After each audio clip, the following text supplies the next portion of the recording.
महाकुंभ में आई साध्वी के साथ संत ने किया जबरदस्ती, हुआ बवाल। वही महाकुंभ में शामिल हुई दुनिया की सबसे सुंदर आंखों वाली लड़की। एक लड़की को मिली महाकुंभ में फेम तो दूसरी को करना पड़ा साधु संतों के घिनौने आरोपों का सामना।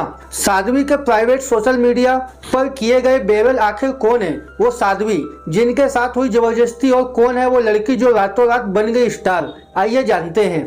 प्रयागराज के महाकुंभ में एक लड़की आई जिसका नाम मोनालिसा है और वह इंदौर से मेला में माला बेचने आई थी। लेकिन उसकी कजरारी आंखें, मासूमियत भरा चेहरा और सरल बातें सबको अपनी ओर खींच रही हैं। महाकुंभ में माला बेचने वाली इस लड़की की आंखों की तारीफ करते हुए लोग थक नहीं रहे। एक तो इतने में ही रुक नहीं पाया और मोनालिसा को प्रपोज कर बैठा। लेकिन मोनालिसा का जवाब सुनकर वह शख्स और वहां खड़े लोग चौंक गए। उसने बड़ी सादगी से कहा, मैं अभी सिर्फ 16 साल की हूँ और हमारे यहाँ शादी माँ बाप की मर्जी से होती है।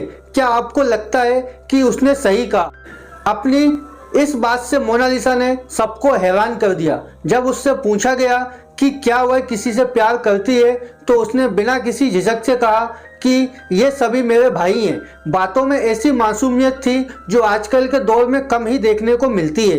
वहीं दूसरी ओर अपनी खूबसूरत से चर्चा में आने वाली साध्वी हर्षा विचारिया, जो महामंडलेश्वर कैलाश नंद गिरी महाराज की शिष्य है, कि वह प्राइवेट और अजीबोगरीब फोटो सोशल मीडिया पर वायरल हो गई है। इसके बाद महाकुंभ में आए साधु संत भड़क गए और उन्हें निशाना बनाने लगे। दरअसल भोपाल की हर्षा निरंजनी अखाड़े की पेशवाई में शामिल हुई थी और उनका मकसद था धर्म और संस्कृति को नजदीक से समझना। लेकिन रथ पर बैठने के बाद उनकी जिंदगी सवालों और आरोपों से घिर गई। हर्षा का कहना है कि उन्हें कभी खुद को संत या मॉडल जैसा नहीं दिखाया, बल्कि वे अपने गुरुदेव कैलाश नंद गिरी महाराज की शिष्य हैं और उनकी प्रेरणा से ही महाकुंभ में आई हैं। सोशल मीडिया पर उनकी पुरानी तस्वीर वायरल होने के बाद हर्षा को ट्रोल किया गया, जिससे वो काफी दुखी हुई।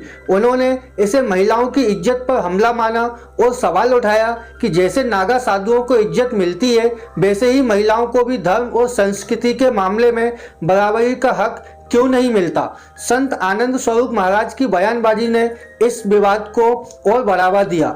हर्षा ने आरोप लगाया कि उनके गुरुदेव ने बढ़ते प्रभाव को देख आनंद स्वरूप को जलन हो रही थी और इसलिए उनका विरोध किया जा रहा था, जिसके परेशान होकर उन्होंने अंत में महाकुंभ छोड़ने का फैसला किया।